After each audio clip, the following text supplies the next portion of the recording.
Sun kuukoin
Good morning, everyone.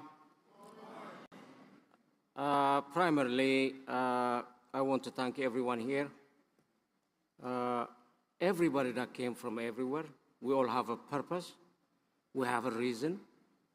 In that case, I think you guys made the house look beautiful. So I'm very proud to be part of it. So I'm glad, of course, to be part of this gathering.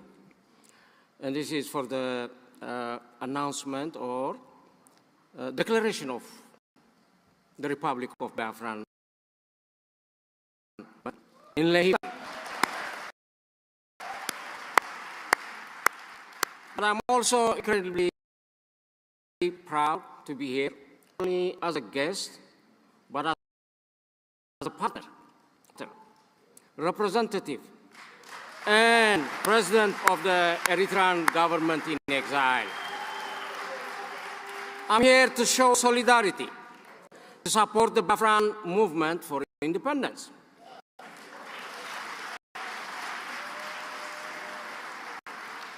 And since I joined and accepted your fight for freedom, we have decided to work closely to achieve our common goal.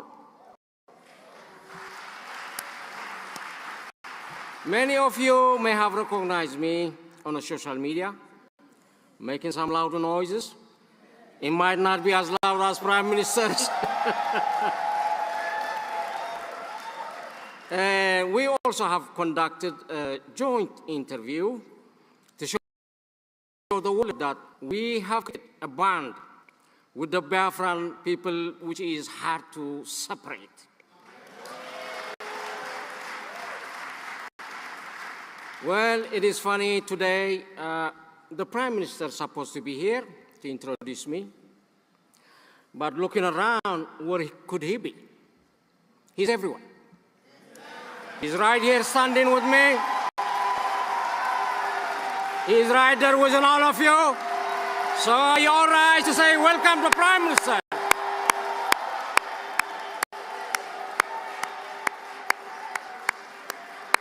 So he's here with us. We are enemies. Stop us from doing what we think we should do. We are about multiplying. Of course, my name is Biafra, and I am the president of the Transitional Eritrean Government in Exile. I live in Atlanta, Georgia, and we have been in many publications alongside with the Biafran movement lately. Of course, we operate from the United States. We thought we'd get a lot of help as a base in the United States. We are represented by the law firm of the Moran Global Enterprise in Washington, D.C. The same office also represents the Biafran government in exile. So we are a very close partner to work on the common cause. So the Biafran people are fighting for their freedom, for their independence from the Nigerian government. And the Eritrean people looking at freedom for their people from a very authoritarian regime of Eritrea. So we have a common cause to fight alongside each other. We are doing a marvelous job in Washington, D.C., thanks to our respectful lobbying firm. And right here, I'd like to recognize, if you may stand, Elias Gerasleos.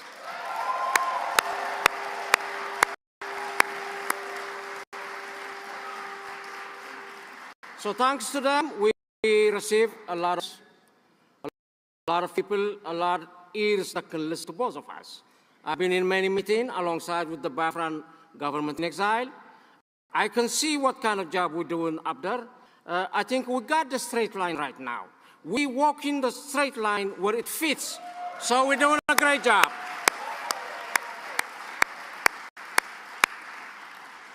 If I must correlate, what do we have in common? The Biafrans and the Eritreans both are under a very repressive and cruel and ruthless governments.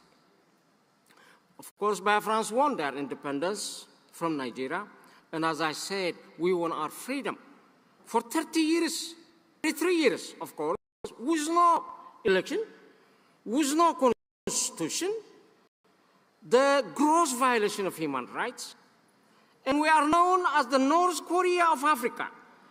Figure it out what it means. We are under a very brutal administration. Biafra had its independence 1967 through 1970. It was short-lived, thanks but not thanks to the Nigerian government that betrayed the trust of the Biafran people. And because of that, a very brutal civil war has been incited, and it did not have a good ending.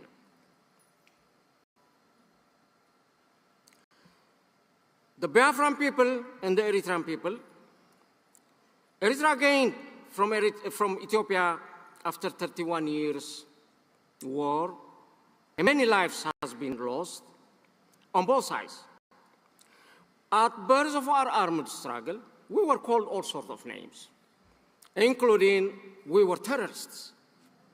But we were not terrorists. We were freedom fighters. And at this juncture, I see similarities that they're going to name or tag a name on the freedom fighters of the Biafrans as terrorists. They are not terrorists. They are freedom fighters. As we know, yes, freedom is not free. It requires for us to pay a price. Now, Biafrans, for what we're doing, we just need to go to the next or shift to the higher gear. Renew our promises, renew our pledge to double down our efforts to stick together and give it all. Because I think this is the time. Today is the time, but not tomorrow. So we should be ready to pay any sacrifice that it demands. For the rest of the world, just to give you a hint or a background, why the Biafrans are looking for their independence. In 1960, Nigeria became independent from the United Kingdom, as with many nations of Africa. But the country's borders did not reflect earlier ethnic, cultural, religious, or political boundaries. Thus, the country's northern region, which has Muslims majority, primarily comprised of the indigenous Sokoto Caliphate territory, the southern population is predominantly Christian, and many consists of the territory of the indigenous Yoruba and the Igbo states in the west and east. Following independence, Nigeria was demarcated primarily along ethnic lines, which are the Hausa, the Fulani, the Yoruba, and the Igbo majority in the east.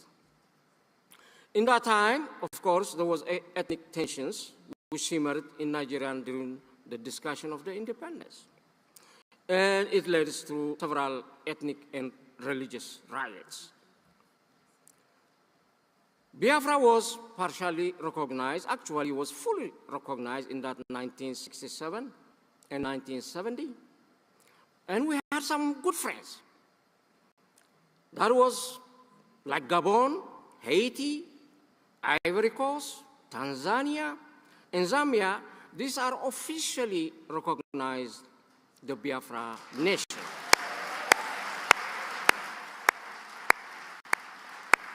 And there were some that recognized as de facto recognition from France, Portugal, Israel, South Africa, and Rhodesia. Therefore, we are still looking for those friends to show up. History repeat itself. So as we do our fight, we should always remember who our friends are and who our enemies are.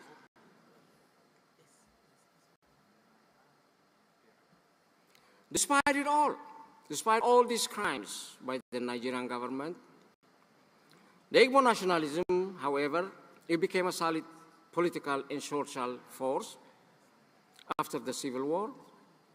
It has grown more militant, of course, starting in the 1990s, calling for the revival of Biafra. To get to your attention for some time, people thought the Biafran movement is dead. The Biafran movement is alive. The word that needs to be told to the world is what I'm saying. So because of the various forces that have emerged, but however right now, it is time for all the forces to join together for a common cause, focus on our fight to free the Biafran people against the main target, which is the Nigerian government. Biafra must unite in one front under the umbrella of the Republic of Biafra government in exile and the leadership of Prime Minister Simon Ekpa.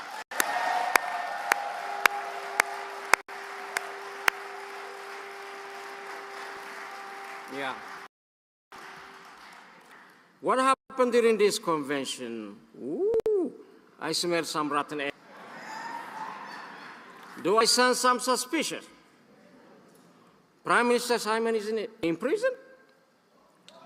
Why now? Could someone have a motive to sabotage the convention, which is a very important convention to restore the Declaration of Independence? But they were not able to stop us. We're still running and moving.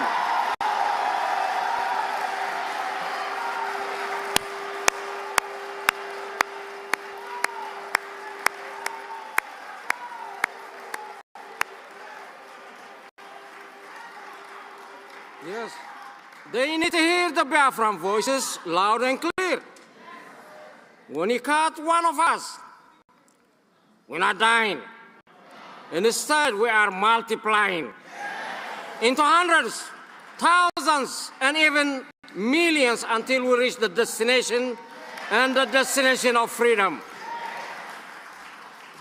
This is a freedom fight not about if, but about when. Biafra deserves to be free. And it will be free no matter the cost it demands. The Biafrans have faced so many arrests, torture, disappearances, calculated repression, and even death by the Nigerian government. If that is the sacrifice is what needed, Biafrans are ready to pay more life for the future free and democratic Republic of Biafra and for the freedom of their kids. In the journey for independence or freedom, of course, you will face many obstacles and challenges. You will cross through so many fences, but you must endure and work together as a united front against your sole enemy, the Nigerian government, in order to achieve your goal and avoid targeting at each other. Remember what all repressors have in common: divide and rule. No matter what they do, we must unite in order to defeat them. We must organize and galvanize our Biafran community, whenever they might be, to support the movement for the freedom and the free Republic of Biafra for the benefit of all Biafrans. I think Biafrans are living under what I call a forced marriage by the Nigerian government. Anytime you have a forced marriage, it's not sustainable. It cannot live happily in peace and tranquility. The forced marriage reached a point of no return. Biafra do not wish ill of the Nigerian people, but they are demanding a divorce today, not tomorrow. If possible, Biafrans desire for their independence at a minimum cost, for the sake of the Biafran people and for the sake of the Nigerian people. If it was able to achieve the freedom through peaceful negotiations, settlements, dialogue, mediation, in that case, Biafra is ready to engage, while realizing there is no such word as peace that exists in the vocabulary of the Nigerian government. So Biafrans are simply asking to be free in order to decide their future. The hurt this forced marriage is creating is very painful, and it's leaving a lot of scars in the heart, painful memories, which is hard to forgive and forget. Biafran hearts are bleeding. They want the divorce, the marriage to end today, not even tomorrow.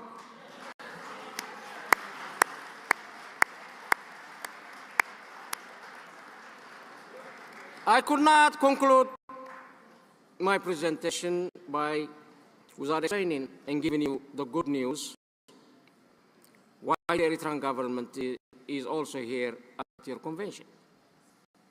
We come here equipped with our flag, with our national anthem, and a sharp pen. I am ready today to recognize the independence of Biafran government.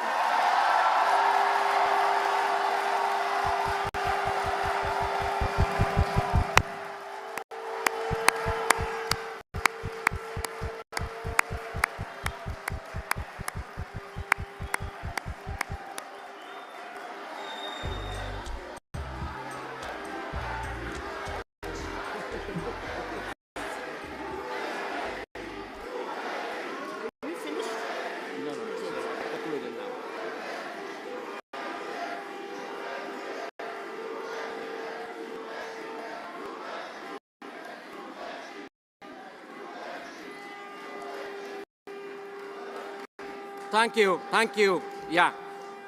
So when we sign that agreement we will be the first nation to recognize the Biafran movement.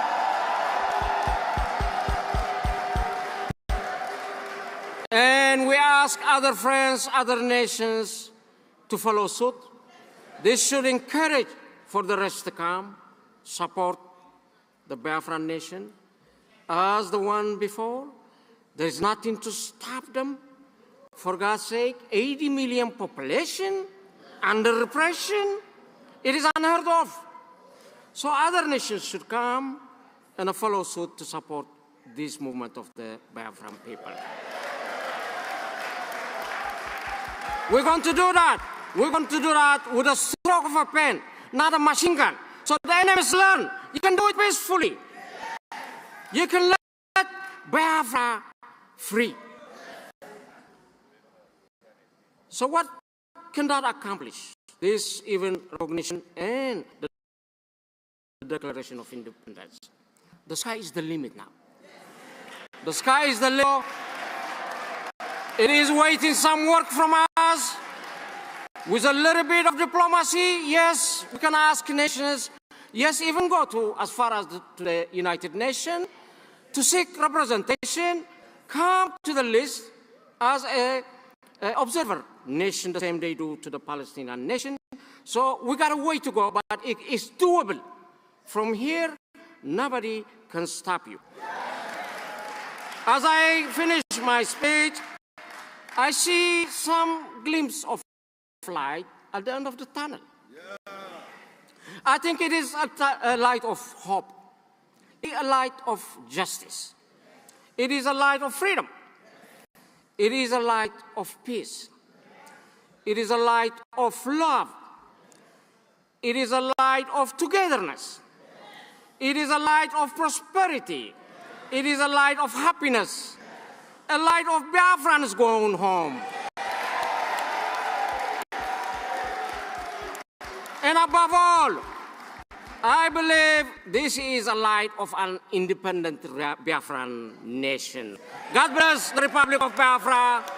God bless the nation of Eritrea. Thank you all.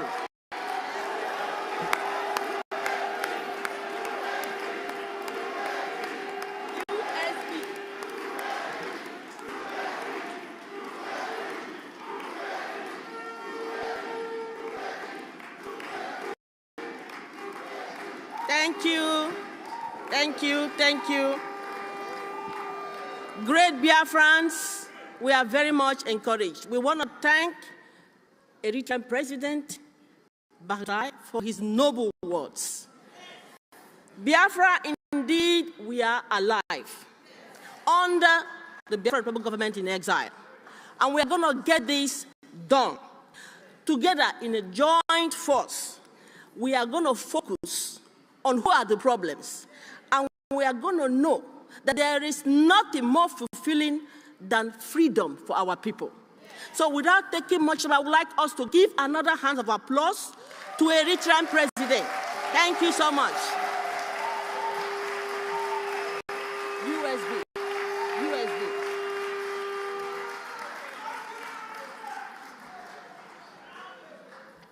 So now we are going to go on with the program, and I'm going to be inviting Professor Choma to come up, and we go to the next agenda. We are going home, Biafrans.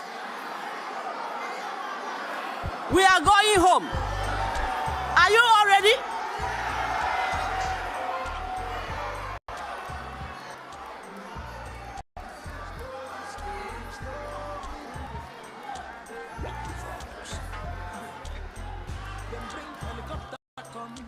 Village and they drop bomb on my people. Yeah. Jets fight the pass on my village. Yes, that's our Director General, Professor Roby. Thank you, Professor Roby. And we thank the President of Eritrea, President Baruria. Thank you so much for being a friend of Biafra. Thank you. Great Biafrans, we know that we have a lot of dignitaries here. I know Biafrans at home and Biafrans here and every other place in the world are pumped because we have a lot of Biafra friends and well-wishers. And the next Biafra friend, our lobbyist, everyone knows him. In fact, we even call him our brother from another mother. So I call on our Minister of Finance, Minister Ogechukwu Nkere, to introduce our lobbyist Elias.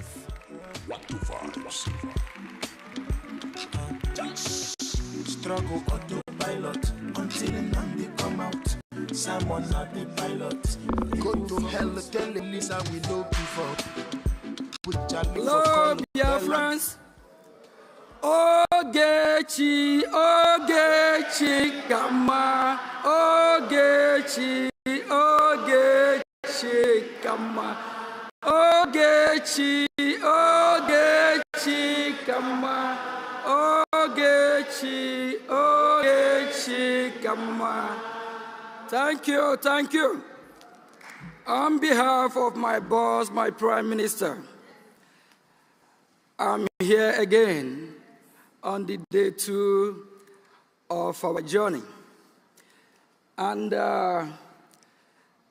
we have been going to Washington, D.C. lately, meeting with Congress, and we are opportune to meet with the Speaker of the House, Mike Johnson. And if you all don't know, Mike Johnson is the #3 ranking most powerful person on earth. After the president, you have the vice president, then the Speaker of the House. And we have met with a lot of Congress men and women, and we have somebody who make that happen. That is the Jim Mora firm. We have our lobbyist here with us, Elias. I call him my friend, and I call him my brother. So we have been in this journey together. Please welcome Elias. Elias be doing a really great job. Thank you. Take the stage.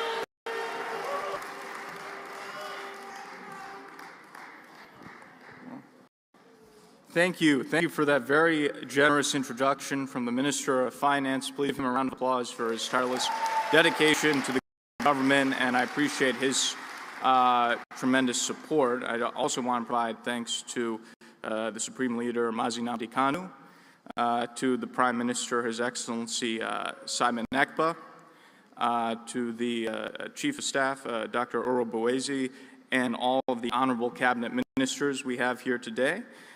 To all the dignitaries, and most importantly to the people of Biafra. Thank you. I also want to provide my personal wishes and prayers for the Prime Minister and his family during this challenging time, and will support him to see him through this moment of challenge. I also want to pass along the regards of my colleague, former Congressman Jim Moran, who wanted to come but could not do so due to some personal obligations. I just want to speak extemporaneously for a moment. I didn't write my speech, but I just want to make some comments about how I got involved in this wonderful movement, in the struggle, because I do think, looking back retroactively, I think there was a divine providence that brought me into this. So it was very interesting. I've known about Biafra for some years. I knew about the indigenous people of Biafra, the IPOB, was not involved. One day, by complete accident, online, when doing some research, I crossed this Biafra Republic Government Exile website, and I was very surprised. I thought to myself, when did a Biafra government come into being? So I clicked on the website, I looked through it, I became more and more interested. And then I came across a profile of Simon Ekpa, and I thought, who is this Prime Minister Ekpa? And yeah.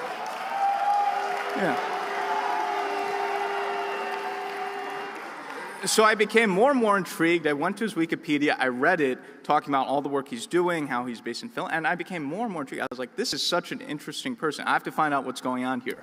So I sent an email to the general email of the Biafra Republic Government Exile website, just saying that I was interested in learning more about the organization, because I was genuinely curious. This seemed very fascinating to me. And I received back an email personally from the Prime Minister saying he wanted to speak with me. So we spoke for the first time, and I was immediately impressed. I saw how brilliant he was. I saw that he was a visionary leader. I saw that he knew what he was doing, how tactical he was. But most important, I saw that he had the special, intangible qualities of a leader and a historic leader. And I immediately knew there's something very special here. And this is something I've experienced with. I've dealt with leaders, presidents, prime ministers all over the world of different countries. My own family, I come from a revolutionary family in Greece where we've had many generations of freedom fighters.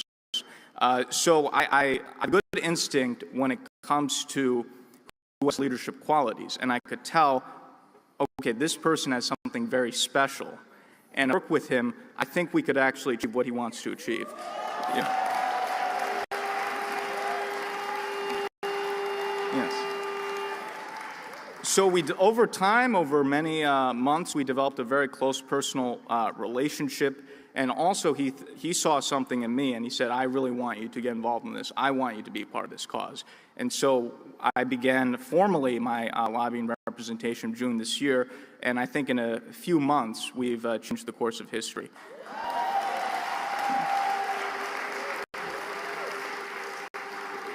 So I think there are larger forces at play, and I'm very glad that divine providence has brought me this, and will see us through this and to the goal that we want to achieve. And when I first started this journey, when I first was presented by the Prime Minister to the Biafran people, I said that I will not only be a lobbyist, but a fellow freedom fighter for the independence of Biafra.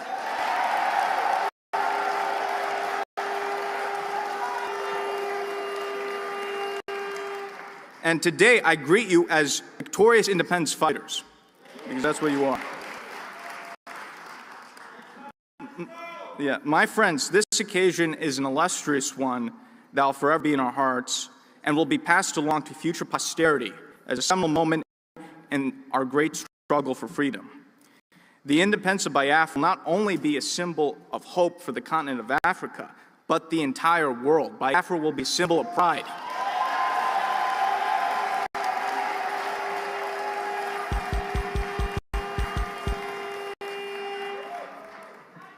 In the 1960s, President John F. Kennedy and the United States government played an important role in supporting the decolonization of Africa and supporting various African independence leaders and African nationalist movements. President Kennedy understood that supporting the African people rather than the European colonists was not only the right thing to do and the moral thing to do, but in the interests of the United States, which at the time had been competing with the Soviet Union for influence in Africa and throughout the world. Similarly, in this new age of great power, the United States has an obligation to support the new African independence movements of the 21st century and put an end to the legacy of neocolonialism in Africa.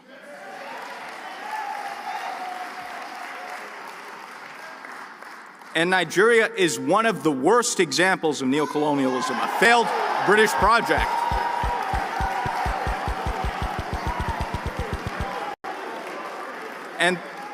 And the rise of Biafra will put an end to this nonsense in Africa.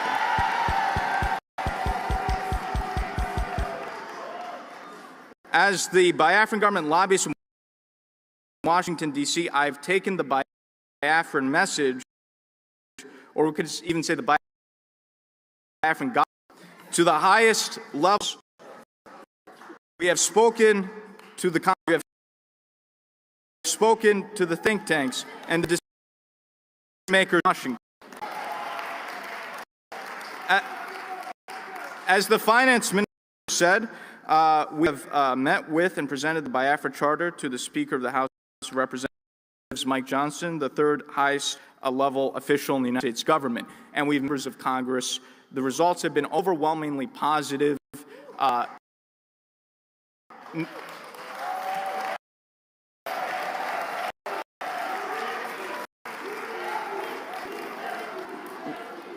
We have received overwhelming support.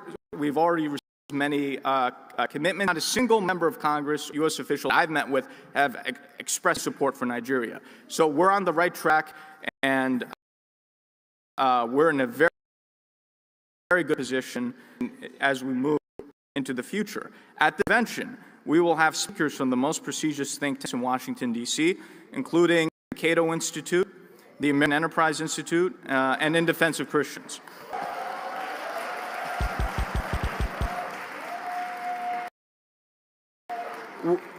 We have seen the fruits of this engagement with powerful, longtime U.S. diplomats such as Ambassador T. Nagy and the American Enterprise Institute, Dr. Michael Rubin, who will be speaking at this convention.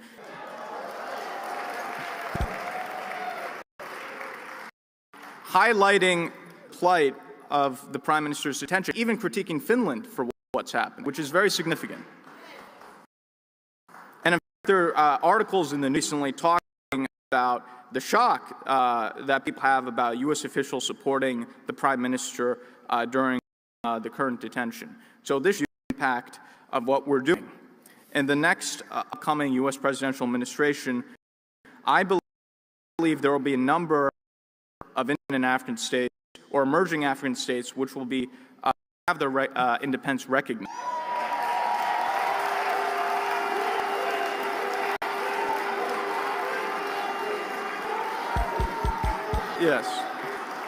Yes. There are already discussions. There's already talk about, for example, recognizing Somaliland as independent from Somalia in the coming Trump administration. With our work in Washington, D.C., we will guarantee Biafra is on that list of countries to be recognized.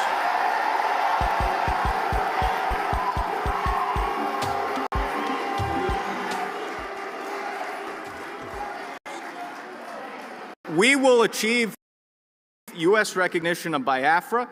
We're already very close. We're not far away. Once we have that recognition, it will be very easy to get UN recognition, other recognition, as I've said before, where the U.S. and others follow. So we will.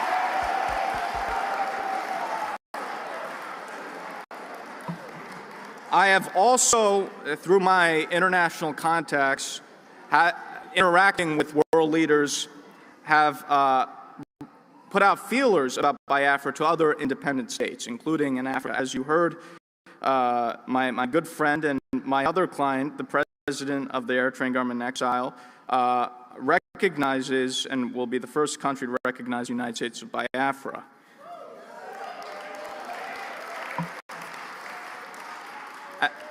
As President Badarai noted, while Eritrea gained independence from Ethiopia in 1991, the people of Eritrea have been under a brutal dictatorship since that time and have not had their freedom.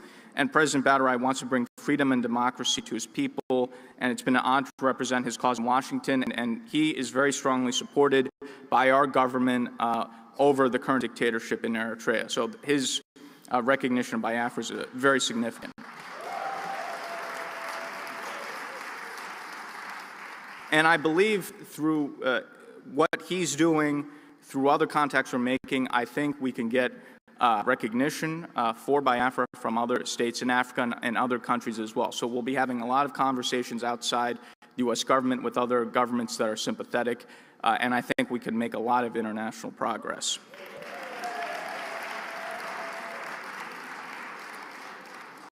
Biafra's struggle for independence is a sublime one, in which the lands of its indigenous people can finally take control of their own destiny. For too long, the people of Biafra have suffered under colonial bondage and now neo-colonial oppression, being forced to be under Nigerian yoke. With the declaration of the restoration of Biafra, that is all finished with.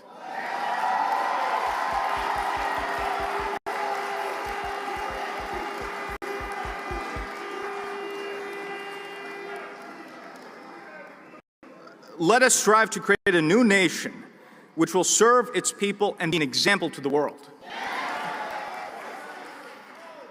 My fellow Biafrans, my fellow freedom fighters,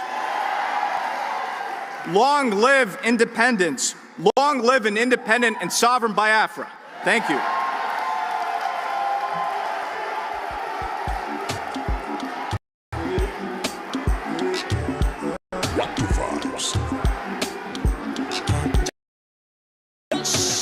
Struggle autopilot and come out.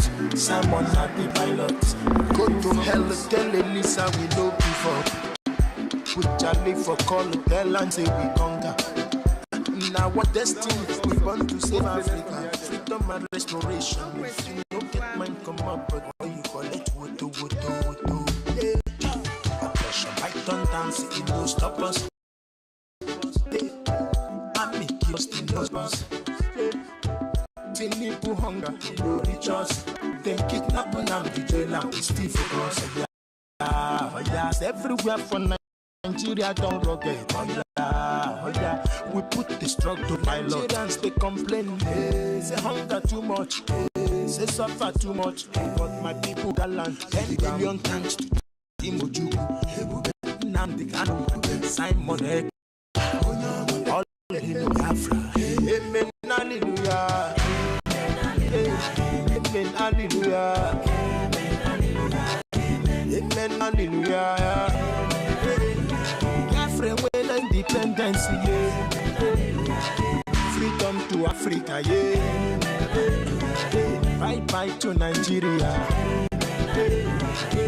Amen, hallelujah. Amen, hallelujah. Despite sins and myself, the struggle for us. Them said the struggle to extend governors. Rest in peace to all our gallant soldiers with them fall. Respect to all our fallen heroes with them fight. Yeah.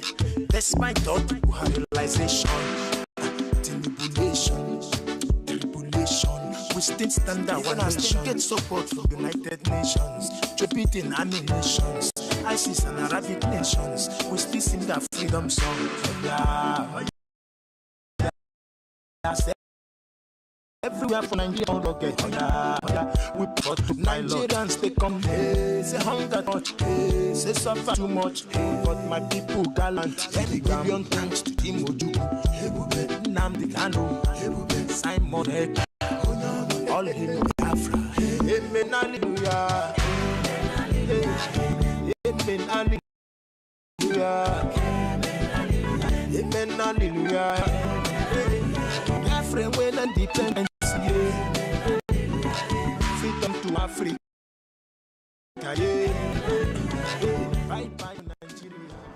Yes, thank you, DJ. Thank you, DJ. Thank you, DJ. Mr. Elias, we want to appreciate you for your words, your commitment to this liberation. Like you rightly said, where United States go, others follow, and we are looking forward to that. Thank you very much, Elias.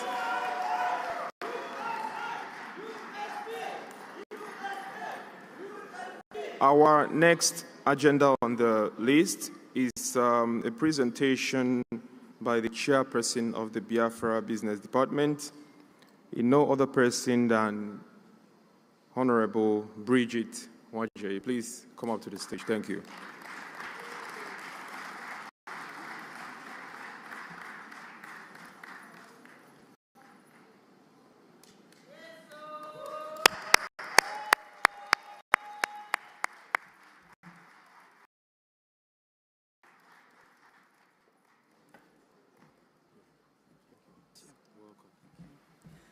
All hail Biafra. All must hail Biafra. Please, let our brothers and sisters all over the world hear your voice. All must hail Biafra. That is better. Our consultant, Elias, said, where US goes, the whole world follow. And he has guaranteed us Biafra. All hail Biafra. My name is Bridget Wajay, and I am the Director of Businesses and Investment for Biafran government.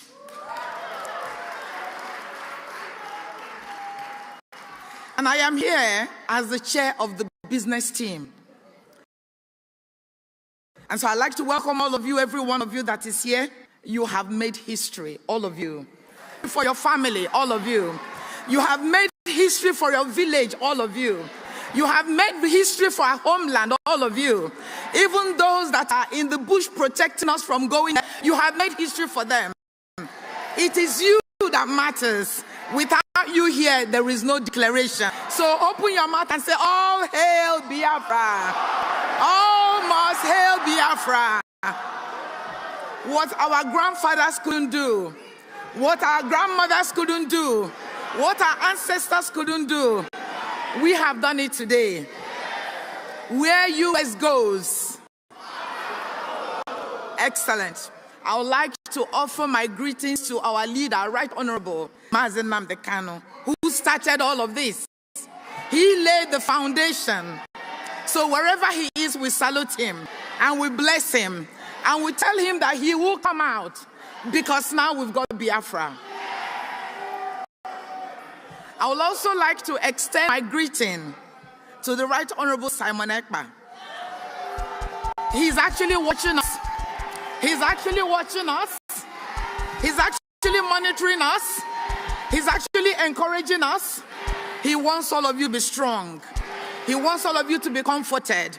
He wants you to continue to do what you do. Do not relent. Do not relent at all. God bless every one of you. Thank you so much. I bless all of you. And because I've come here on behalf of the business team, there are some business teams that are within the audience. Can I please ask you, with all due respect, to stand up so that they can acknowledge you? You've done so much. Every business team member that is here, some have not managed to come. There's Honorable Bernie, there's Honorable Famana, there's Honorable Ngozi, and I can't see who's at the back. And there's Honorable Reverend Ebenezer. Thank you so much. Thank you so much. All right. So within the business team, we have a lot of projects. And today, I've only brought 2 of the projects to you. We are not criminals. We are funding our project. We are doing our own stuff. We know where we want to go. And so do not relent. The fact that we've now got Biafra, there's a lot more work to do. There's a lot more work to do. The Bible said that weeping endure for a night, but joy cometh in the morning. Our joy has come, Biafrans. So do not relent. Please, this is the time to work, and hence I've come to present some of the stuff we have. Some of you may have seen this presentation before, but now we're putting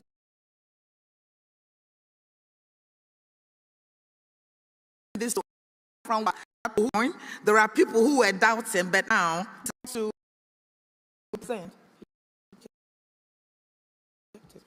is the paradise. The Biafran paradise, I can see that. So what we've done as a government with the urban development, who is the minister is here, right, Reverend, working with them to be able to build very beautiful. And before any home can be built, there's all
So anytime you wake up in the morning, no matter wherever you are, and you want to participate, if you ring that number, somebody somewhere will call and talk to you by IOU. Alternatively, if you prefer, you can send us an email, businessteam@biafranrepublicgovernment.org. Please note all of this so that you can get in touch. And I hear you ask, what is IOU loan? We've given you all the information. So the special IOU allows people, you, your friends, to lend money to the Biafran government. Biafran government guarantees full repayment of the loan lent to us, plus 100% interest. And there's also a very special gift for those that participated in this. The government will repay you when it's fully established in the homeland, and until then, partial or withdrawal is not allowed. We will reward you. We will keep your information very confidential. As I've said, there will be additional reward. Once it's been processed, a certificate will be issued to you by the business team, and some of you already would have received your certificates. Now, there are multiple categories of the loan. So if we start from the lowest, the minimum entry into this loan to the Bank of Biafra is $1,000 or 1,000 ejima. So if you invest between $1,000 and $5,000, you get a bronze certificate. If you invest between $6,000 and $10,000, you will receive a silver certificate. If you invest between $11,000 to $25,000, you will get a gold certificate. And I'm very proud to say that is the level many Biafrans aim to be. So please clap for everybody that participated, please. Absolutely wonderful. We are really, really honored, very, very honored and privileged. And then if you invested between $26,000 and $50,000, that is the platinum certificate. That one, if you want $1,000 to $100,000,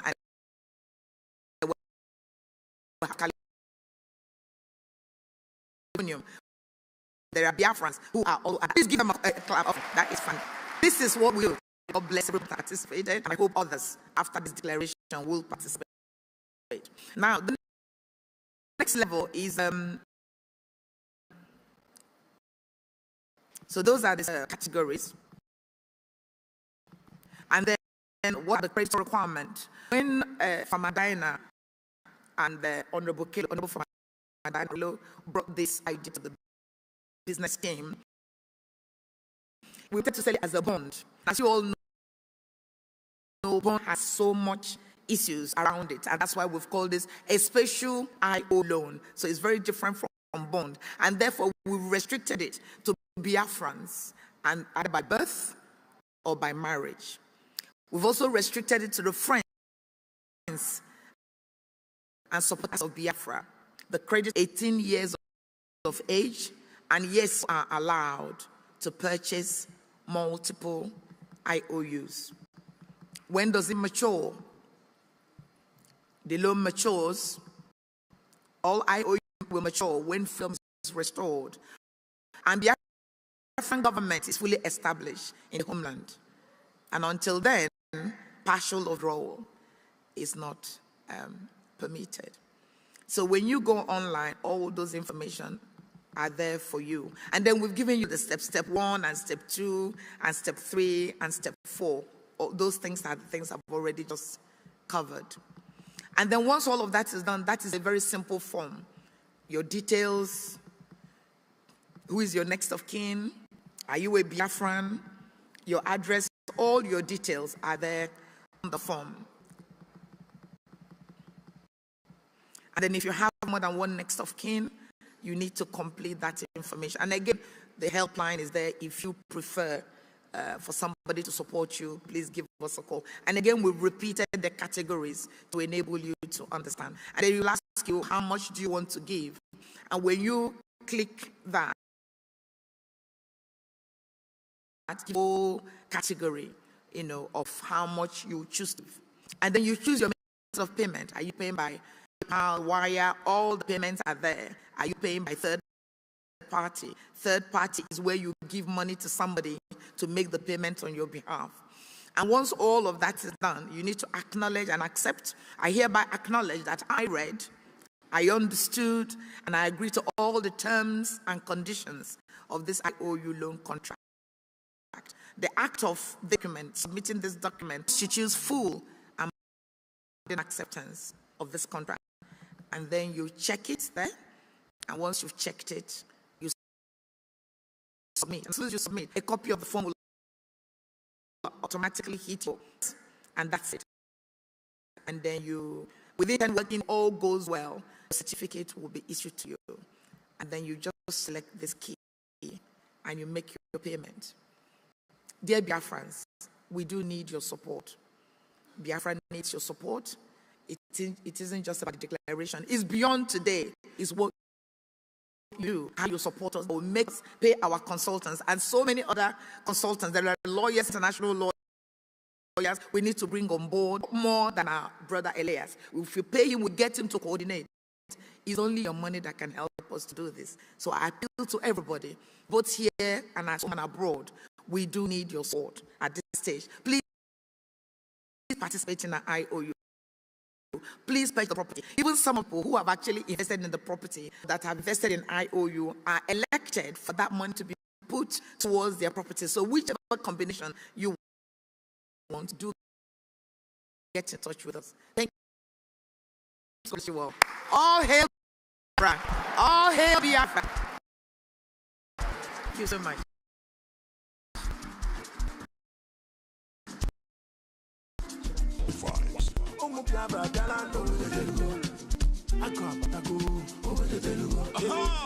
That's all. Like capture, we the play. We tell the did one you know the look fair. That's all. Thank you so much, Madam Chairwoman. Thank you. And Biafrans, I hope we understood what she just taught us, and I hope we key in.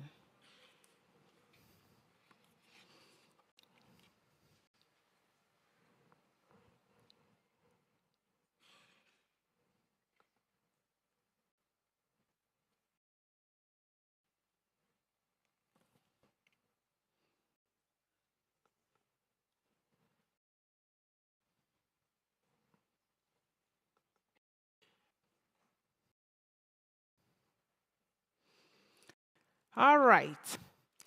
So we are still continuing with the theme that we are on. And now, we call on stage Pharmacist Diana Eme. Pharmacist Diana.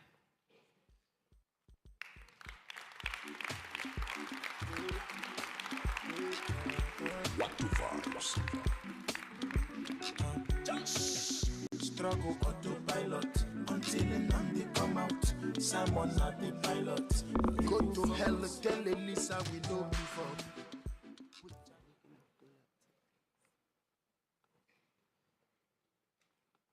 This is Excel. All right.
Can it go side by side? No? It cannot go side by side? No, he said.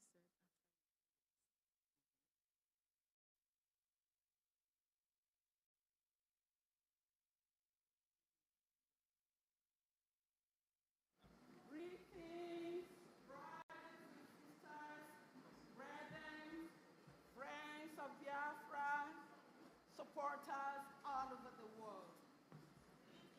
I have this special feeling. Oh, thank you so much. Yeah, okay. I feel so special. I have something that has come over me. Anyone that knows me can hear me say always that I am not happy for the fact that our ancestors lived under the condition that they did. And I'm wondering, why did they do that? Why did it take so long? And then I swore that as long as I live, that I'm going to leave this place a better country and a better world for our generations to come. So the wind of victory and freedom in the air is just overwhelming. So I would like you all to say, victory and freedom for Biafra. Victory and freedom for Biafra. And this victory and freedom is going to be eternal. We will never lose it. Those by not telling our stories to our children is going to sink us, not knowing that they got us prepared. Now that we're up, nothing will ever stop it. We're going to sing it to our children. We're going to go to the top of the mountain and say it and then shout it and then dance on there. Our Supreme Leader, Mazen Nnamdi Kanu, said, when this victory and freedom will come, we're going to dance on the streets and then they'll think, na maya na-egbu anyị.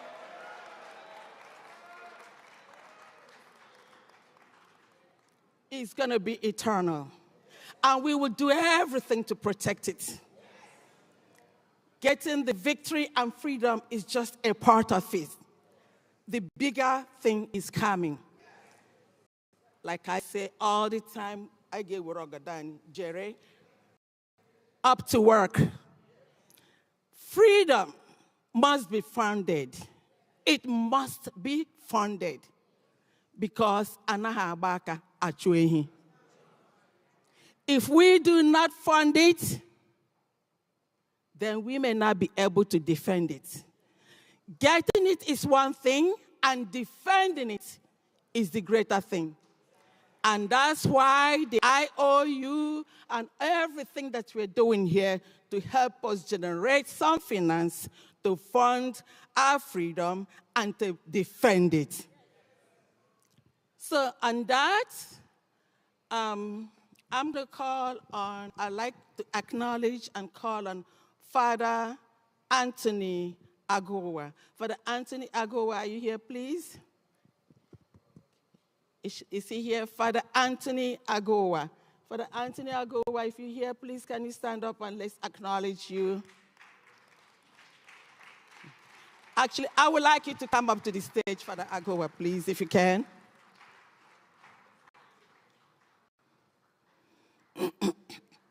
Remember, we're talking about funding victory, funding freedom, and funding to defend our newly freedom. Thank you for the Agoa. Yeah. Not good.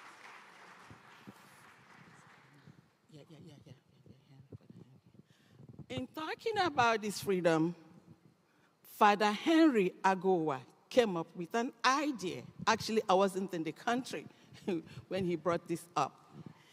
And then mentioned it. We showed it to our PM. He liked it and then said that we should work on it.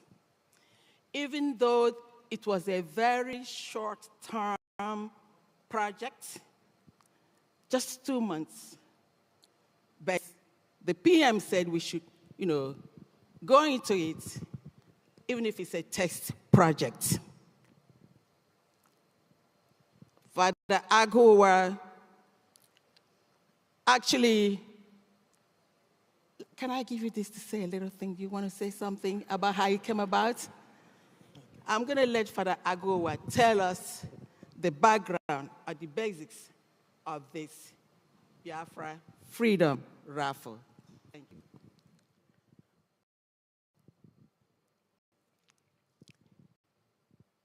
Freedom for Biafra. Biafra. So victory and freedom for Biafra. So we thank God for bringing us to this point and for what is going to happen in the years to come. So the journey has started. And we know once God has started with us, we are not going back. So talking about the raffle, I mentioned it to PM, and he was okay with it. He said I should talk with some members of the team. And the raffle, those of us from Imo State, that's old Imo State. So we know the story of the Sam Mbakwe Airport. So the Sam Mbakwe Airport came because Mbakwe is one leader who identified with the pains of the people. He knew how hated our people are in that enclave, Nigeria. And then that these are people who travel a lot, and we have need for something like an airport. Those who travel a lot don't have an airport. So Mbakwe thought, how can we do this? If they don't have us at heart, we have to do something, just like the idea of our liberation now. So you cannot hate yourself when you are hated. So you build yourself in love, and that's what we did. So Mbakwe came up with the idea of the Imo Airport, the raffle tickets. So I was a kid then, we were in the elementary school. So, and I identified with that project. Because of the jingle we had, my dad was also in the Biafra War. And a lot of times, he wouldn't want to talk about what happened. So you look at your dad, you know that there are things he doesn't want you to know about. He was at the heart of war. So died 3 years ago.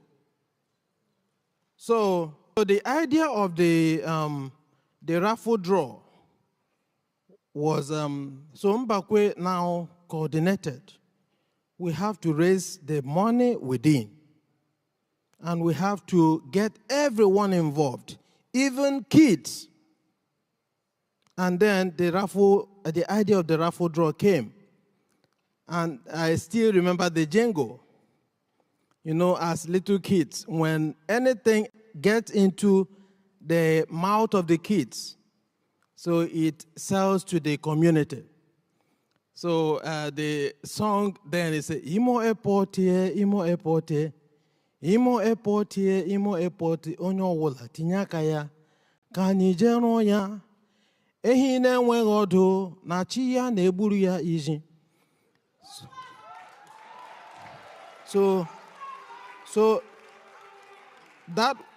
that was the song, and that is also the message for all of us.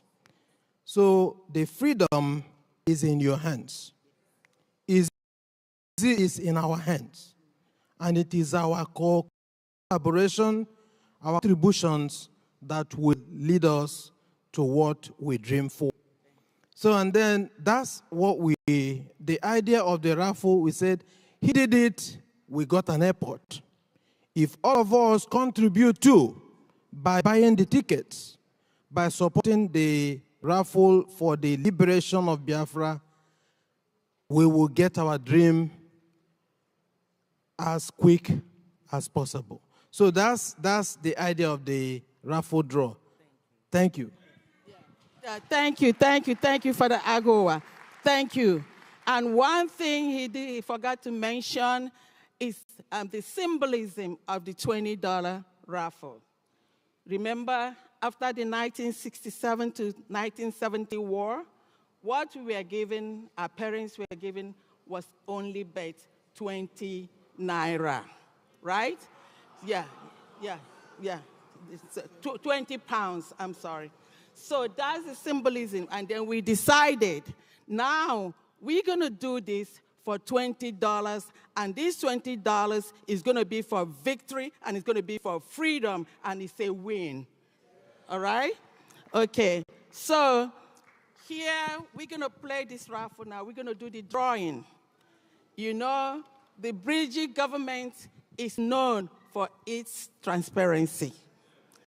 And we are going to watch it, not behind the scene, but you're going to see it on it's going to be projected. So,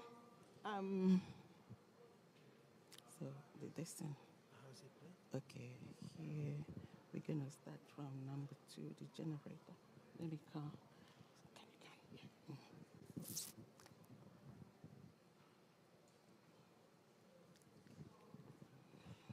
Okay, so first of all, I want Excel. Okay, is it projecting now? Okay, just stand by, because I'm going to need you again. If you look at the projector there, you see some numbers. Like I told you, this was a short-term project. It is a test project. And then with the results of what we got from this test project, we're going to continue it after this time.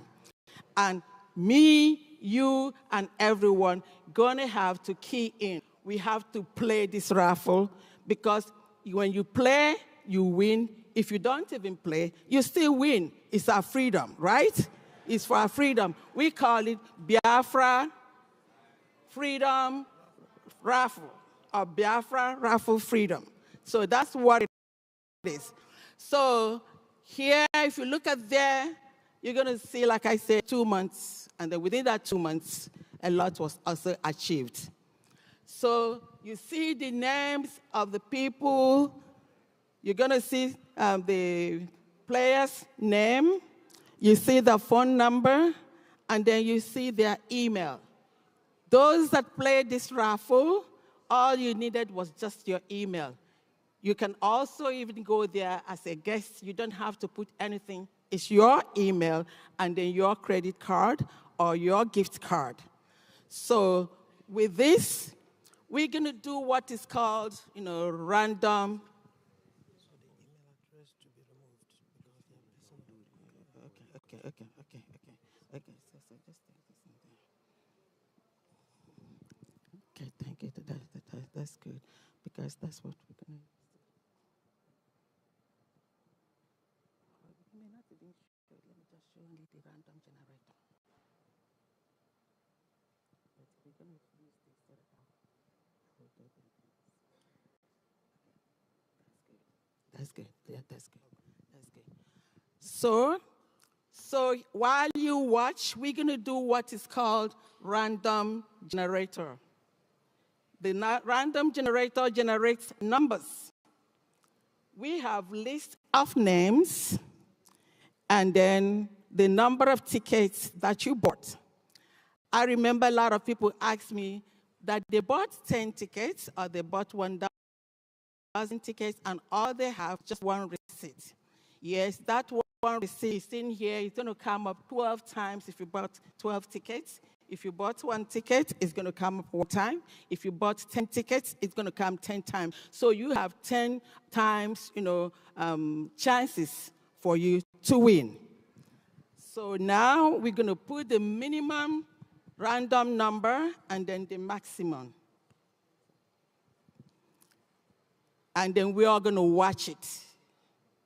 So what do I do? Just put enter. Okay, so watch. Let's see who is going to be the winner.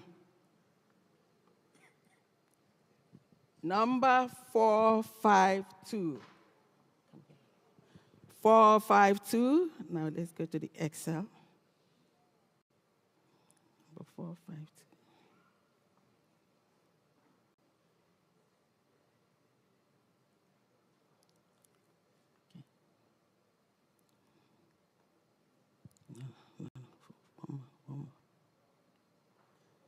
Good. My 452 is Michael U. Njako. Michael U. Njako is, that's the first prize, and the first prize is $5,000. $5,000. Yeah, Michael, you and Jocko, are you here? Yeah, 5,000 hard currency ejema.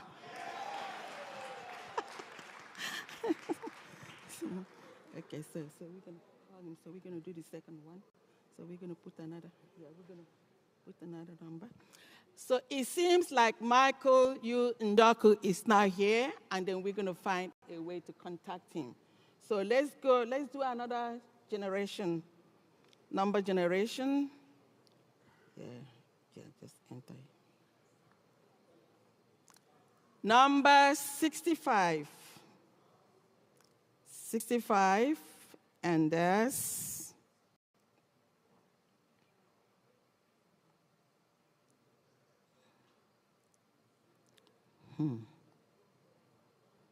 65. What number? 65.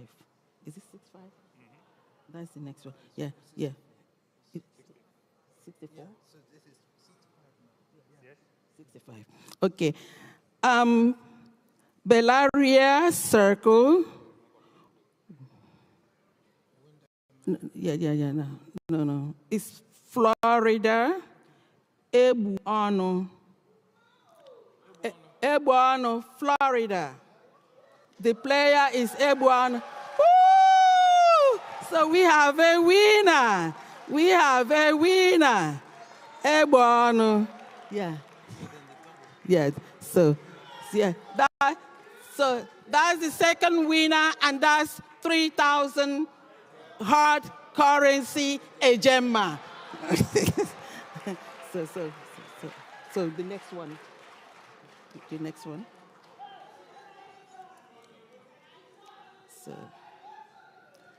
So the final and the last one, number 248.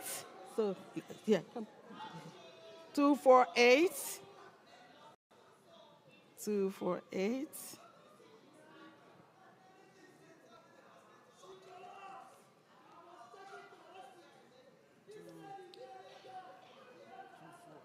Yeah, 248. Umu.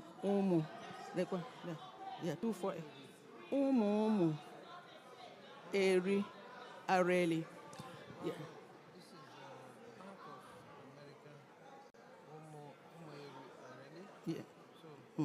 Yeah.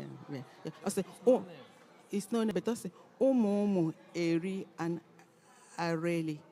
Okay, the third winner is 248, and that name is Umu Eri Areli. Umu Eri Areli.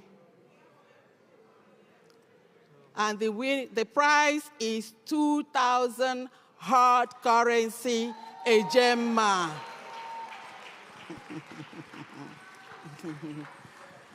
Thank you, everyone. We will get in touch. We have one of the winners here, and then we're going to get in touch with the others. Please, in our next project for the raffle, you have to play to win. You cannot win unless you play. And then when you play, you help in funding our victory and our freedom. Thank you all.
All hail Biafra. All hail Biafra. We thank Pharmacist Diana Eme, Father Henry Agunwa, and the entire team. And we congratulate the winners. Congratulations. All right. So we all know that we have a team of media. We call them the Biafra Writers of Conscience. They sent a delegate with a message for us Biafrans, and we call the Biafra Writers of Conscience representative to the stage.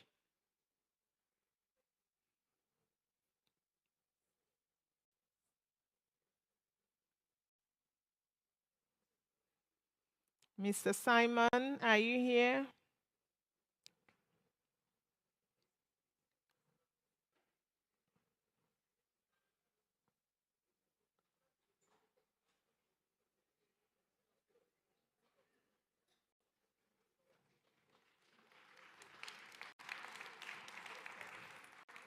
Thank you, Sheikh.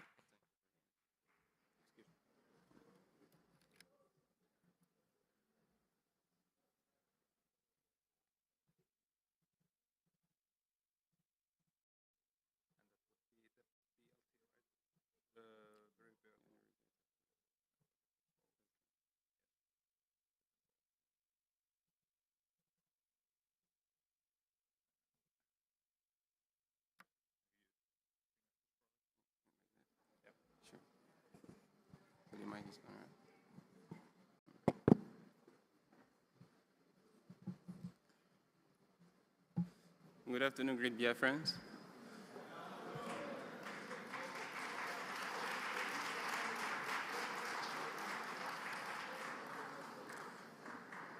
My name is Simon Elomedogene, an Urobo-speaking Biafran, and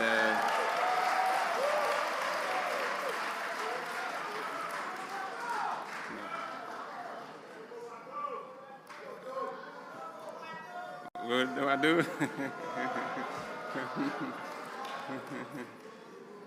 And I'm here to represent the media team, BRGIE, Biafra Writers of Conscience, BWOC. Still on the course, it says, ladies and gentlemen, distinguished guests and fellow countrymen, I welcome you to this historic and monumentous event. The Biafra Restoration Declaration Convention. Today, we gather to reaffirm our unwavering commitment to the sovereignty of Biafra as a nation state. First, let us honor the towering giant on whose shoulder we stand. we extend our heartfelt regard to our eternal leader, our revered Chukwu Emeka Odumegwu Ojukwu, the visionary leader who boldly declared our sovereignty. We salute Philip Effiong, the courageous second in command who ensured the flame of hope never dimmed.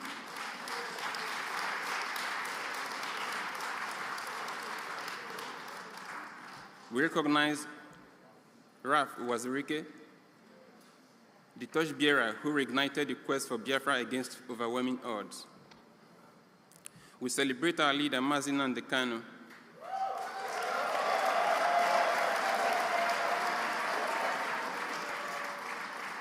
whose bold voice galvanized millions into action, and Mazi Simon Ekpa Njoku,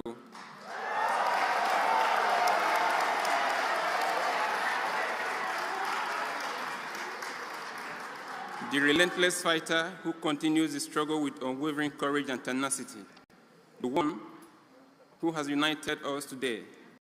We salute all the brave heroes and heroines of Biafra from 1967 to 2024. Your sacrifice have borne fruit today.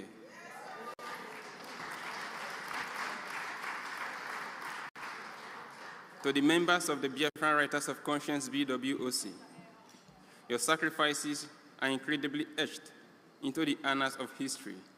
You stood tall and defended Biafra when no one else had the courage to tell our story to the world.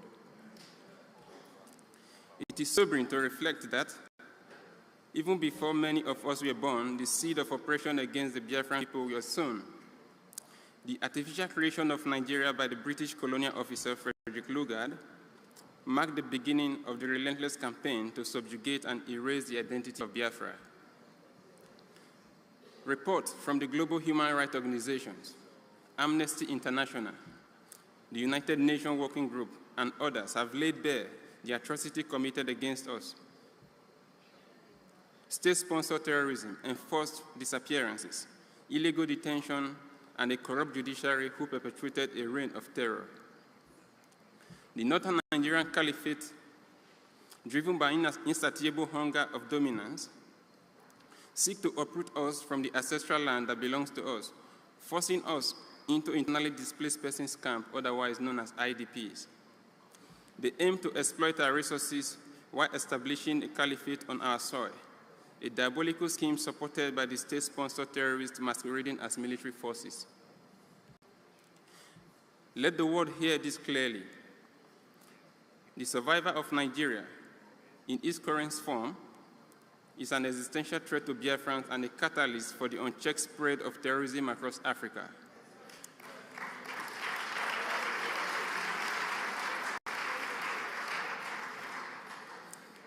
If left unchallenged, this evil will fester and grow, endangering the entire region. The agenda is to encapsulate in a chilling slogan: take everything from them and leave them with pain and death. For decades, they've plundered our resources, impoverished our people, and turned our land into a battlefield of misery. We remember with heavy heart the genocide that claimed millions of lives. Over 36 agonizing months, our men, women, and children were starved to death, their bodies abandoned as fodder for vultures. The world turned a blind eye in the process, deceived by propaganda that painted us as rebels, while we were merely defending our right to exist. Yet, despite their effort, they could not annihilate us.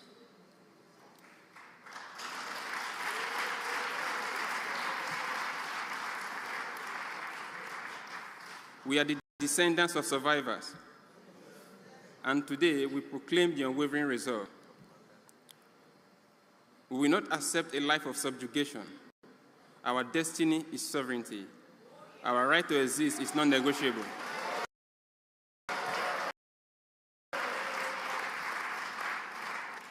The restoration of Biafra is just a political statement. It's a moral imperative. It's a call to secure the future of a people chosen by God to thrive and glorify his name, and not to be erased by machination of an artificial state. Today, we reclaim the narrative. Through the power of modern media, we dismantle the falsehood that have overshadowed our truth. We expose the injustices that have long been hidden and ensured the history never repeats itself. This moment marks the rebirth of our collective hope. It is the dawn of a new era, where every Biafran, wherever they may be, will rise to full potential in a sovereign nation built on justice, equity, and freedom.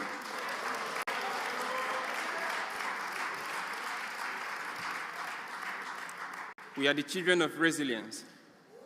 We are the heirs of hope.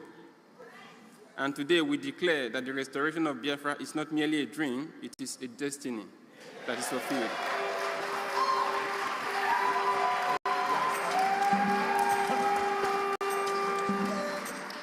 God bless Biafra.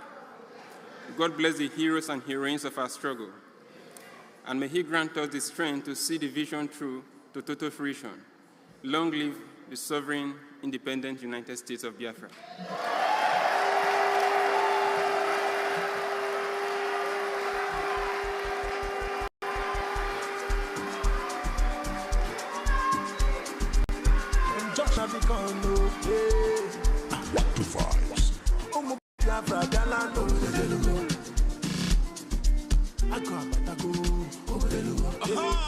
That's all. Like rapture, we dey take place. We tell the kwana yayaj. You know the look fair. That's all. Everybody can the kanu. Memang. Odugu waki dike Simon Ekpa. Memang. Yayaj. And the kwana out of my lord. You have found government in exile. Memang. The BLA. Thank you, Simon, and thank you, Biafra Writers of Conscience team. We appreciate the work that you do, both home and abroad. Some announcement, please. We have a missing phone case with iPhone 13 in it. Please, if you find it, please reach out to Pastor Allen. Pastor Rose.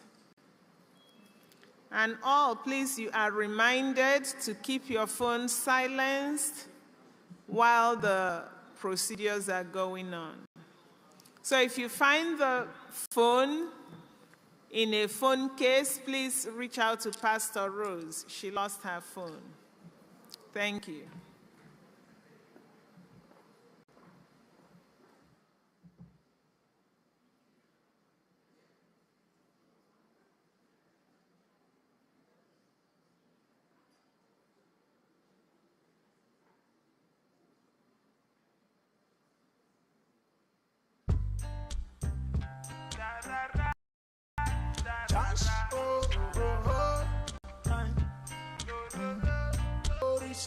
Story. Them bring helicopter come to my village and they drop bomb on my people. Yeah. Jet fighter pass from my village and they bomb my people for low. Oh. And they came with their python, came down to my village, danced and killed my people. With military checkpoints everywhere. Oh, them shoot my brothers, them shoot my sisters, killed our mamas, kill our papas. Nobody seem to talk. Them newspapers refuse to write them. So Kanu stood up to rescue us. They kidnapped him and they locked him up. So Simon came for us with the legion of angels from heaven. And the zoo government could not breathe. And my people were revived to life. And the zoo they complain. Propaganda. Them say I'm siding on the good guy for Finland.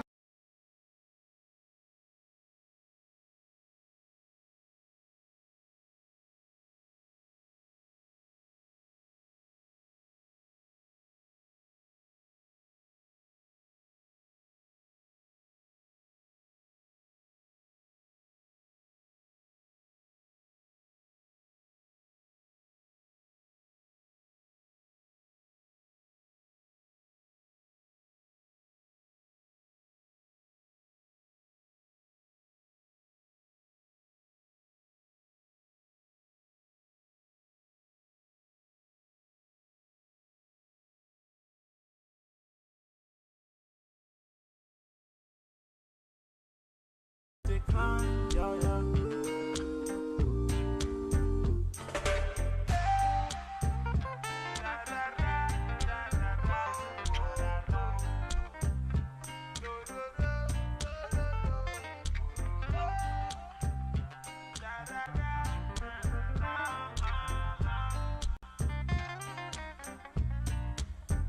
The global persecution of my people, it must to end now. We cannot take it again. Yeah. Nigerian violation of the law, they make it, they shame me. What else do you want me to say? Hey, yeah. That's why we fighting, we doing all we do. Yeah. That's why we seeking justice from my people. Yeah. Justice for Nnamdi Kanu. Yeah.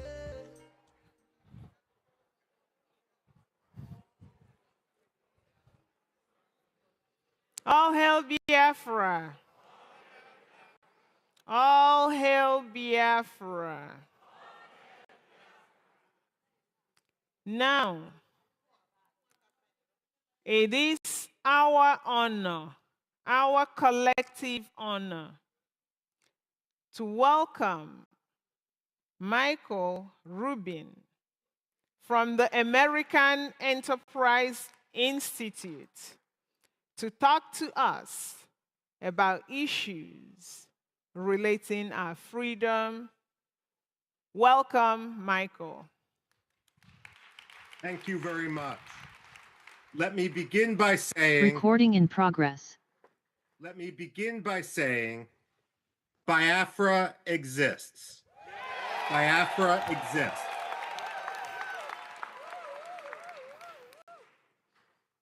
When I analyze, it's important to recognize the obvious.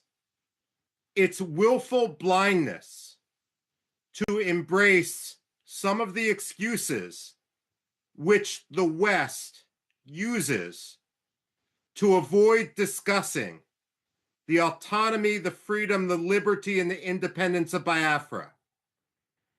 It is not climate change, but deliberate murder. Climate change doesn't hire Fulani gangs to rape and murder in Biafra. The authorities in Abuja do. And we need to recognize that reality. Too often, the State Department, the European Union, the African Union defer to the powerful against the weak. But that's not how human rights work. When it comes to the abuses of the Nigerian government, they must be held to account. When Secretary of State Antony Blinken met with Muhammadu Buhari, the former president of Nigeria and a war criminal from the days of the first Biafra genocide, he took Nigeria off the State Department's religious freedom watch list. The United States and all other countries must calibrate our policies towards the reality of the way things are, rather than the way we wish things would be. The fact of the matter is, on any watch list for religious freedom, Nigeria should be on its blacklist. It should be its worst tier, because reality cannot be ignored, nor should human rights of all those in Biafra be swept under the bus. Frankly, if Nigeria spent as much energy hunting the perpetrators of violence against the Igbo as they do pressuring Finland to punish the free speech of Biafra's leaders, Nigeria would be a much better place. Unfortunately, rather than reform, rather than embrace liberty, rather than embrace self-determination, Nigeria seems to embrace transnational repression. And that is why all Biafra activists in Finland, should be free. Now, a lot of people will look at Biafra and say, you know, we've never heard of Biafra. That reflects their ignorance and their ignorance of history rather than the necessary reality. But then you will have some naysayers who will say, why are you declaring independence, redeclaring independence in Finland rather than in Biafra itself? And again, that reflects an ignorance of history for those who might criticize. After all, Czechoslovakia declared its independence in Washington, D.C., right near where I sit now. And no one suggested that the Czechs and the Slovaks didn't deserve their freedom. The fact of the matter is, when one faces a lethal threat and lethal repression, you need to assert your freedom wherever you may be, but that doesn't forfeit your rights to your homeland. So, when it comes to Biafra, what I see is everything being done right. I have gone, let me put it this way. Again, I say this as an academic. I've been to many places around the world in which people desire their freedom. I've been to Iraqi Kurdistan, Turkish Kurdistan, and Syrian Kurdistan. And I've written a book where, while I empathize with the Kurds, they are not yet ready for independence because they have not taken the basic steps to form a unitary government that can step into the vacuum on day one and lead their people. That is something that the Biafrans have, a mistake the Biafrans have not made. What I see today with the organization of the Biafrans has been absolutely and completely admirable. You are not simply symbolically declaring independence. You are setting in motion a government which can take over all functions of the government. Now, some people may complain that Biafra now has its own army, and they may say that is a terrorist action. They are wrong. It is the job of any government to monopolize the use of force with authority. The Nigerian army is the occupying army right now. Its job is not to monopolize the use of force within Biafra, because they have shown when they use force, they use it not for security, but to perpetrate insecurity. They use it to murder, they use it to rape, they use it to charter buses, to bring in militias, so that people, naive people, may believe that they have nothing to do with what is going on in the region. Now, I'm a historian by training, which means I get paid to predict the past. Also, speaking of pay, let me be clear. I am receiving nothing for my advocacy for Biafra. I have been offered nothing, I have demanded nothing, and I am receiving nothing. Nor would it even be legal for me to accept money from anyone. I am speaking only as an analyst and only as someone who wants to further liberty. Now, I ask as a historian, where has it worked to force the victims of genocide together with their perpetrators? Where in history has that ever worked? Aggressors must understand that if they turn to genocide, they will always lose. The fact of the matter is, Nigeria lost Biafra in 1967. They may have won the war temporarily, but they permanently lost Biafra. The decisions they made 57 years ago forfeited any rights they have to control, to occupy, to speak on behalf of the people of Biafra.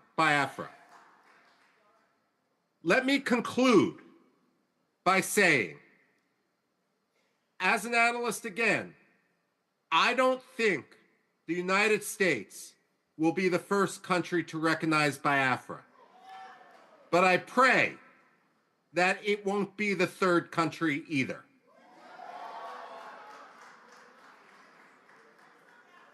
Biafra to move from Finland and to lobby vociferously, night and day, in order to ensure that the African Union recognizes that Biafra is already more organized, already more capable of statehood, already will have a higher standard of living, already will be at peace with itself and its neighbors more than many other African countries. And therefore, it will be a boon to Africa, a boon to the African Union, a boon to the spread of democracy in the region, an anchor for stability in the region, in an area that is increasingly unstable, especially as people come from the north in order to destabilize. So let me conclude by saying with my very short remarks that I wish I could be with you there today. Family prevented me from coming, but I admire what you're doing, I follow what you're doing, and I pray for what you're doing. Long live Biafra.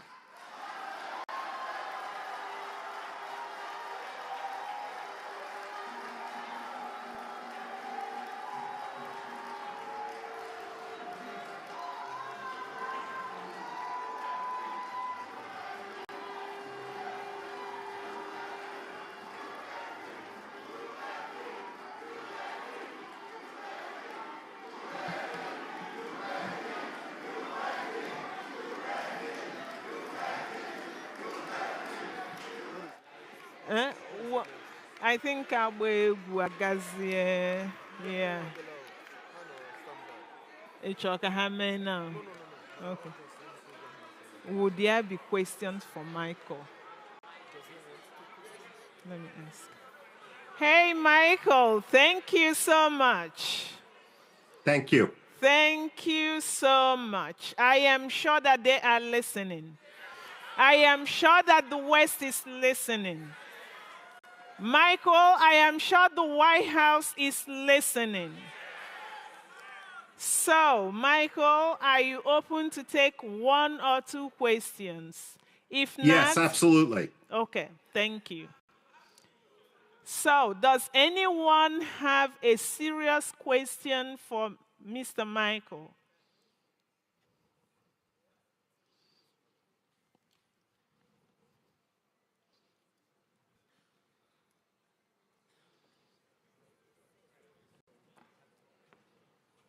Hail Biafra. Mr. Michael, I thank you for taking the opportunity to speak to Biafrans, and we appreciate what you're doing.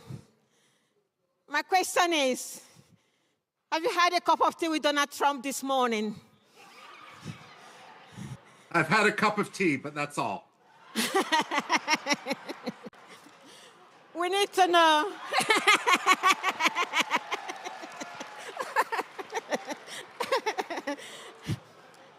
We need to know, with your own experience, what do you think Donald Trump will be saying at this moment?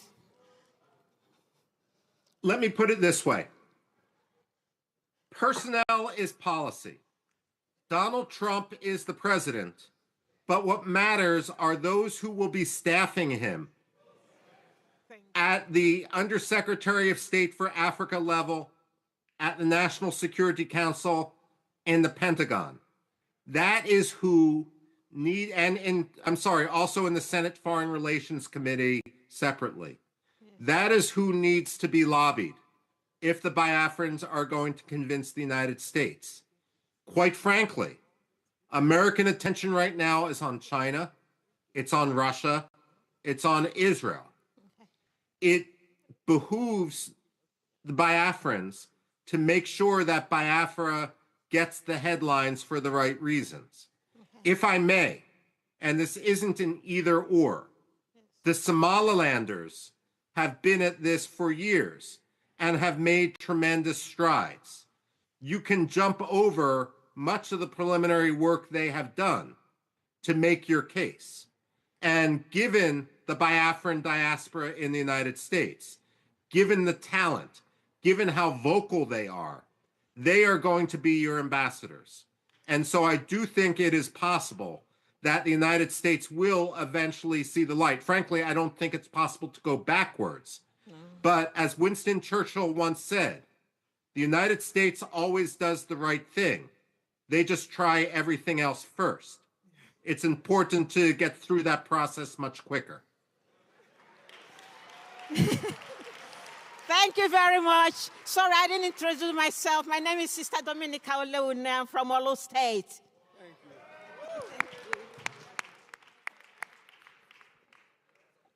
you. Okay. Yeah. Okay. Do you want to take it to him? Thank you.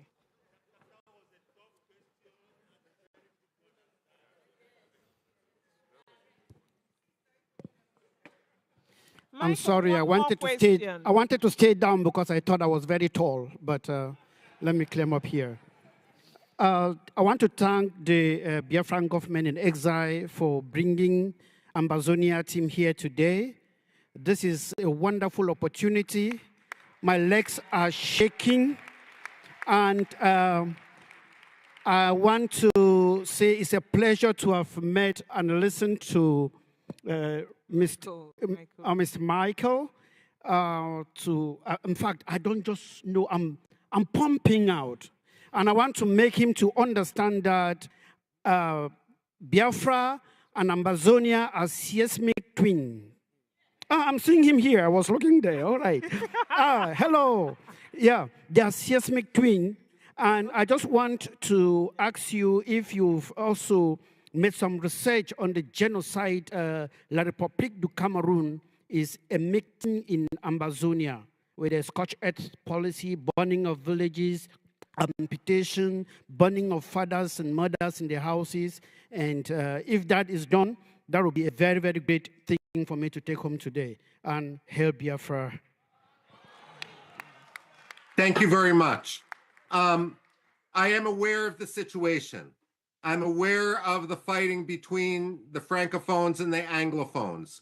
I'm aware, based on the Cameroonian community in the United States, in Washington, D.C., who say and describe how much of a police state it is as soon as they land in the country, how they're afraid to go back. I've been in, I've listened to phone calls that people have put on speakerphone to hear about the situation back home. So I am aware of the situation. Aside from a brief airport layover in Douala, I've never actually been to Cameroon. And I would hope to be able to write more about it in the future. The closest I have gotten is to the Central African Republic. But look, without doubt, this is my frustration with the United States. Africa is the second most populous continent. It is, when I look at the economy of Africa, largely, the fact of the matter is Africa is the continent of the 21st century. And I find it shameful, the difference between the rhetoric of the United States and the reality of our policy. We should not be ignoring Africa anywhere. And that means not only the good news stories, but also the problems, such as what's happening in northern Cameroon. Thank you. Thank you, Michael. Thank you. Yeah, please, do you still have time for a few more questions? A lot of people. Of course I do. Okay, thank you. You won. Just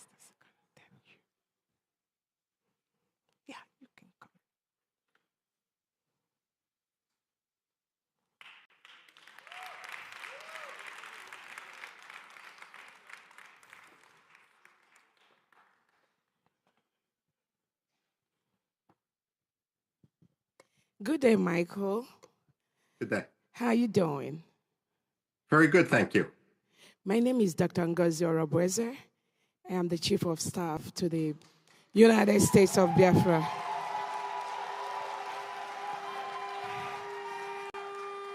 I thank you for your comments. Don't really have any question for you because what you've said is what a sensible, decent human being will say. But I just want to use this opportunity on behalf of my Prime Minister, our Prime Minister, Simon Ekpa, to thank you for standing up for Biafra. Please continue to do what you're doing for us.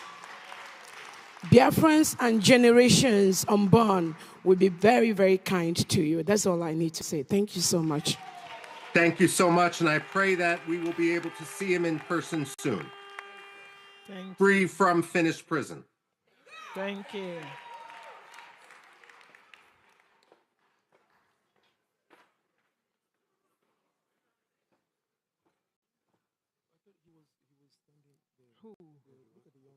Who? Oh, this one? Okay. So, Michael, we have a young man who wants to speak to you from the perspective of the youth of Biafra. Thank you. Hello, Michael. How are you doing today? Pretty good, thank you so much. That's good. So my name is Chumuchem Anyomre. My family have brought me out here today to understand about this fight for Biafra and this freedom.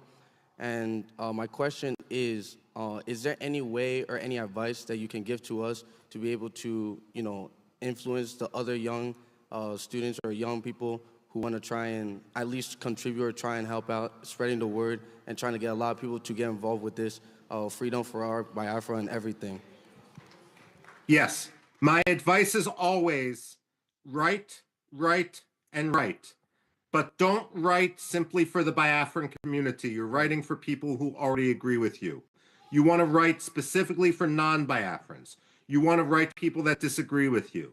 You never want to look at someone as your enemy, but rather as someone who is wrong and needs to be convinced to be right. And if you push them into a corner, it's natural human nature that they're going to dig in their heels. But if they are, if it's not a personalized discussion, but rather a discussion of facts, then they can save face when they switch sides and understand that freedom and liberty for Biafra matter. So write for university newspapers, write for school newspapers, write for local newspapers, and write for national news outlets. What I would always say, again, as a writer, and this is something that I've always scratched my head about. See, I've scratched all my hair off. The fact of the matter is that people say, not on the Biafra issue, but on other issues. I wrote a letter to the New York Times and they refused to publish it, so I'm emailing it around, and the letter is 2,000 words long. Wow. But New York Times letters are only 125 words. It's not that the New York Times disagreed with Biafra. It's that the letter didn't fit the format. So my advice as someone who's published more than 4,000 op-eds, articles, book chapters, and so forth, is you always look at the other letters, articles, and so forth that are published, and you copy the style precisely. No one is going to make an exception for you. So once you get the system, it's actually easy to get published. Editors need a lot of material. I would also say, and I say this, one of my jobs is as an editor. Editors can be very lazy people. If I have two pieces that come in, and one is already perfectly edited and only takes me 5 minutes to go through, and the other one is a mess and takes me 2 hours to work on, I'm going to go on the one that takes me 5 minutes. Okay. And so it's important that the editor's job isn't to make it publishable, it's the writer's job. But you guys have the content. You guys have the facts on your side. Right. It's just a matter of figuring out how to get them to the public. Okay. And for that, I commend your energy. Thank you so much. Thank you. God bless everyone. Thank you. God bless you.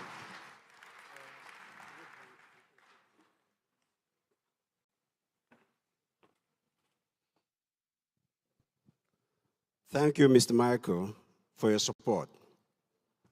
My question is, why do you think the West, who always clamor for human rights prefer to partner with these repressive regimes in Africa at the expense of human life? You know, it's a great question. And it's something that's frustrated me in other contexts. First of all, there's two types of it. Let me put it this way.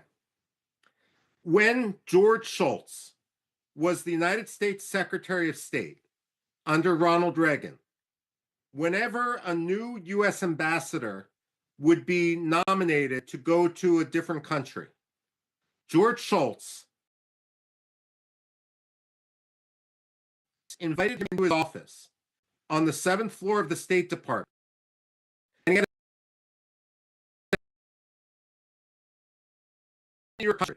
And God forbid, if that ambassador went into Gabon or Senegal or George Shultz would say, no, never forget that your country is the States of America.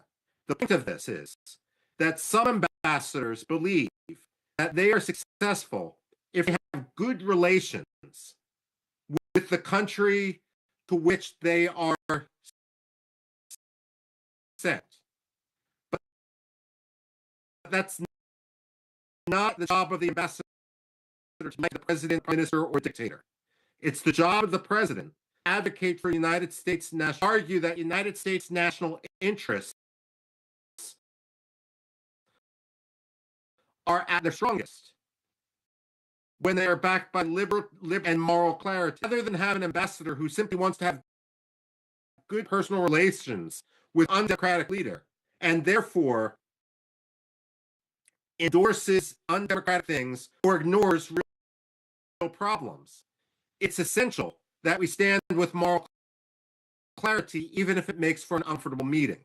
This is why personally, and I wrote about it at the time, I was so disappointed when Secretary of State Antony Blinken, a man who based his legitimacy at his Senate confirmation on the fact that his father-in-law was a Holocaust survivor. When he sat with Muhammadu Buhari and when he took Nigeria off the religious list. You know, politicians and diplomats don't like to be criticized. And when you see such hypocrisy, if you write about it, and I'm going to the previous question now, that is something which they will notice. They may not want to admit that they're making a mistake, but they will read criticism and hopefully not make the same mistake twice. So part of the problem is the culture of American and French, British Foreign Office, so forth. The problem is that the Biafrans need their voice to be amplified. The borders of Biafra and far beyond the confines of the communities within the diaspora. Thank you, Michael. No. Last question.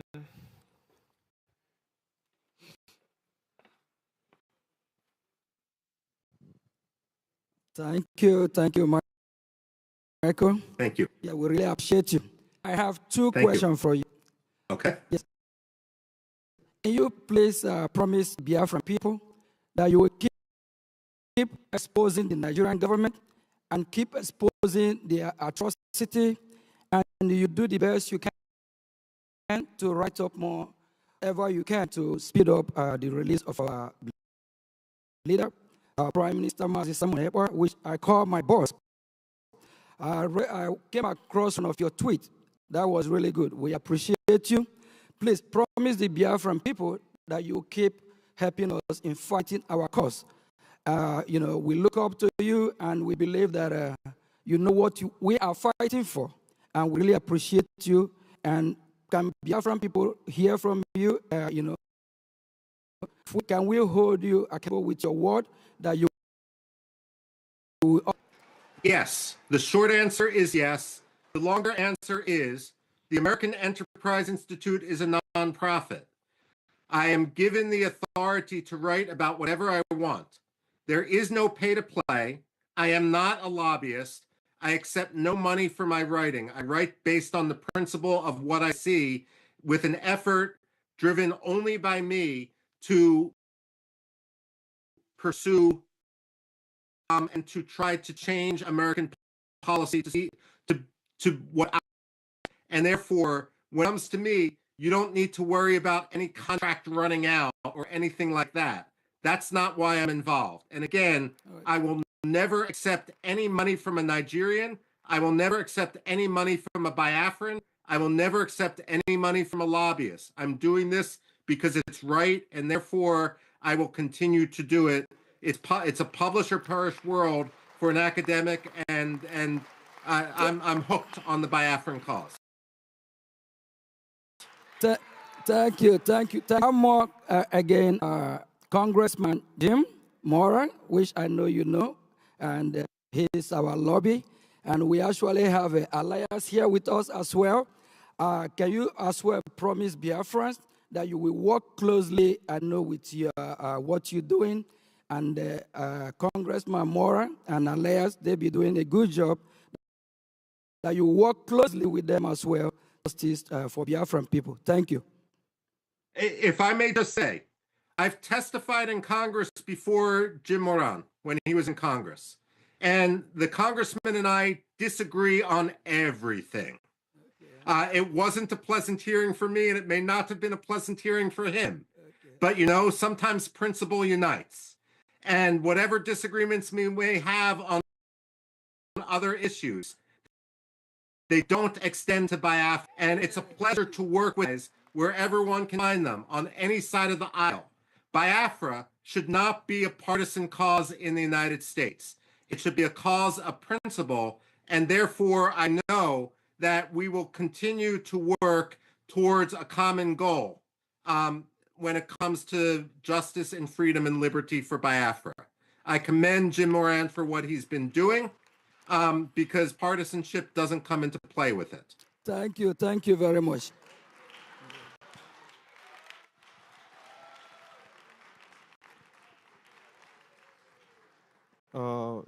Mr. Robin, thank you very much for your commitment in putting the truth out there to the public.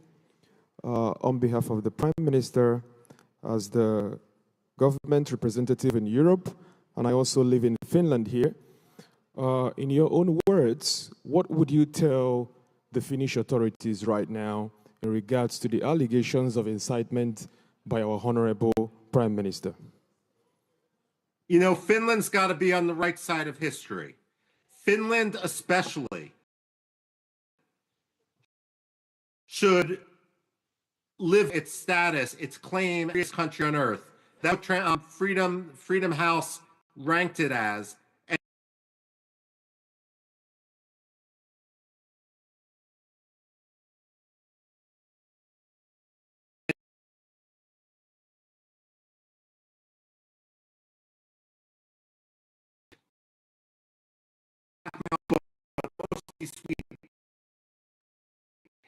Betray Kurdish dissidents and Kurdish free speech in Sweden in order to Erdogan to drop his objection to Sweden's initial.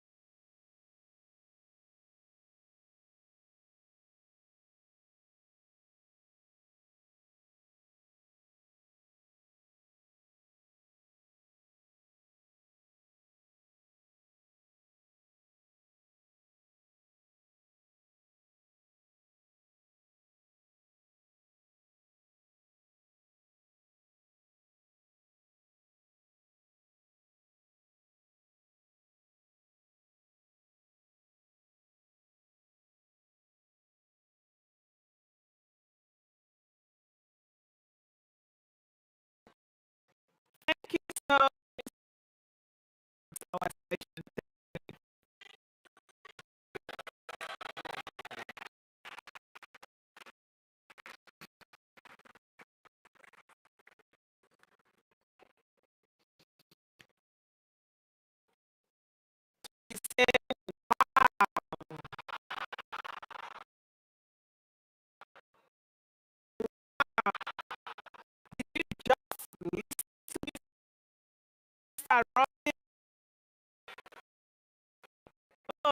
goodness. Thank you for everything. These know they actually things.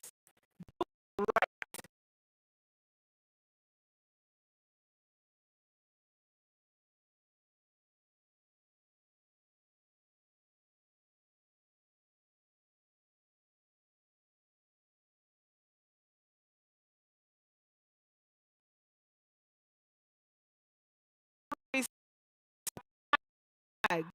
Good fine. You know, line of flag. By the time you to get your lunch,